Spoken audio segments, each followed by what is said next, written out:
બેંગલુરુમાં શાહરૂખ ખાનના પુત્ર આર્યન ખાન વિરુદ્ધ અશ્લીલ ઇશારો કરવા બદલ ફરિયાદ. એક વકીલની ફરિયાદ બાદ આર્યન ખાન વિરુદ્ધ તપાસના આદેશ. બેંગલુરુમાં એક વકીલે શાહરૂખ ખાનના પુત્ર આર્યન ખાન વિરુદ્ધ અશ્લીલ ઇશારો કર્યાના આરોપમાં ફરિયાદ નોંધાવી છે, જેની તપાસ પોલીસ દ્વારા શરૂ કરાઈ છે. આ ઘટના નગરના અશોકનગર પોલીસ સ્ટેશનની હદમાં આવેલા એક જાહેર મનોરંજન સ્થળે તારીખ 28 નવેમ્બરે બની હતી, જ્યાં આર્યન ખાન પોતાના બ્રાન્ડના પ્રચાર કાર્યક્રમમાં હાજર હતા. વિડીયો ફૂટેજ વાયરલ થતાં સમાજમાં ચર્ચા ચાલી રહી છે. ફરિયાદ કરનાર વકીલ ઓવેઝ હુસેન એસે અશોકનગર પોલીસ તેમજ ઉચ્ચ અધિકારીઓને લખેલા પત્રમાં જણાવ્યું કે આર્યન ખાને ભીડ તરફ અશ્લીલ ઇશારો કરીને ઉપસ્થિત મહિલાઓની શિલ્પતાને અપમાનિત કર્યો અને જાહેરમાં અસ્વસ્થતા પેદા કરી.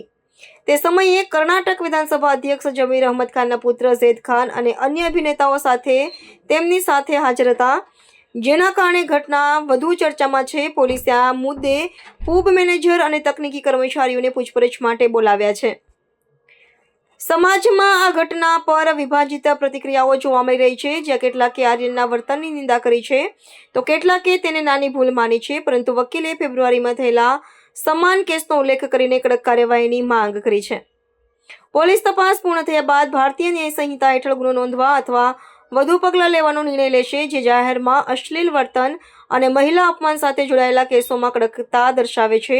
આ મામલો વિદ્યુતમય પ્રભાવકો અને જાહેર વ્યક્તિઓના વર્તન પર નવી ચર્ચા શરૂ કરી શકે છે.